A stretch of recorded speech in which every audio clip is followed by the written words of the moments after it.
P.S. There are so many British accents because I'm in freaking London. Oh, I can already tell how cringy this series is gonna be. Hello, my name is Sarah, and this channel is Sarah Refined. Thank you so much for being here. Today I want to introduce a new segment on my channel called Travel Story Thursdays. If you have a better name and you want to suggest it to me, leave it in the comments below. But if you'd like to keep it for yourself, that's fine. I will support you with that as well. So anyway, this is the journal that I kept when I was 19 years old in 2013, and I backpacked Spain alone for 6 months. Well, okay, that's what I say, but in reality, I actually was in Spain for 7 weeks, and then I realized my funds were leaving really fast from my accounts, and I needed to find a way to like balance some of the travel / spending, and so then I got into workaway.org, which then took me to Scotland, Ireland, Wales, and Britain. And then I finished that trip by flying back to Los Angeles, went there for 3 weeks, and then came home to Canada, where I found out that the city I was moving to was underwater in one of the worst floods they'd ever had. It was really fun. Anyway, I decided for Thursdays I want to make a video where I'm just gonna flip open to one of my journal entries from that year or 6 months and kind of see what kind of shenanigans I was getting up to.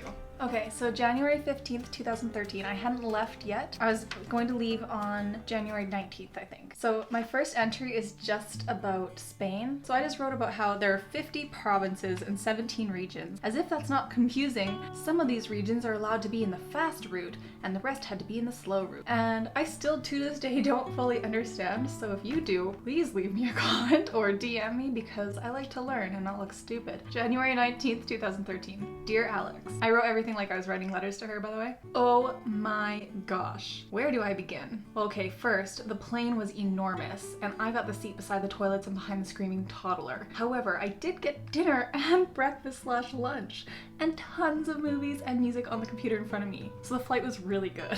Up until this point, I'd only ever flown from my hometown to Vancouver, BC, which is about an hour and a half flight. And I had never been on an overnight flight, never been on a huge plane. And so this was a huge experience. I was very nervous and I was like, I'm all alone.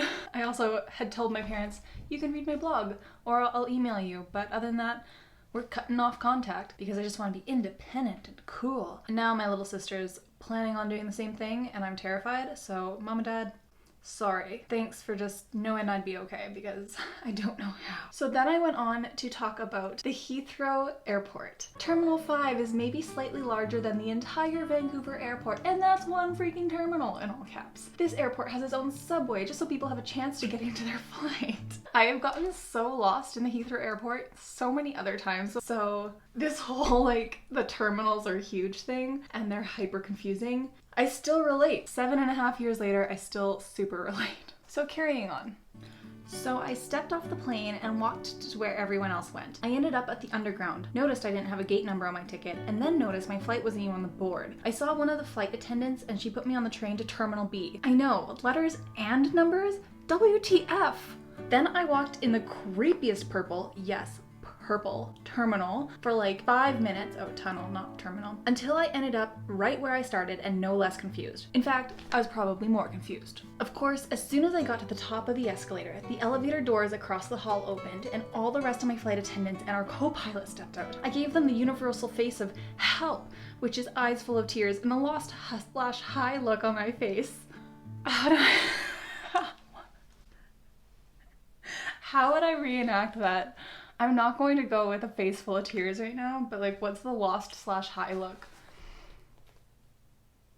I was a little bit of a dramatic writer, I'm not gonna lie. And they helpfully pointed me towards the right direction, which meant another ride on the train, and through a ton more security, another mini panic when I once again couldn't find my flight on the board, so I asked for help again. Keep in mind, I rarely ask for help, so I've asked for help 3 times. Once non-verbally, it was just but with tears.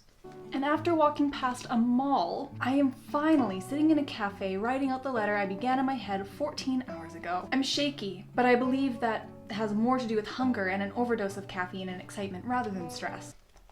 doubt. I really think I might have been stressed. Also, in case you're confused how I have time to write this, my flight was delayed last night, so this evening's flight is also later. But I just remember I told you that on Facebook. I shall keep filling this book. Miss you.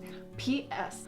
There are so many British accents because I'm in freaking London.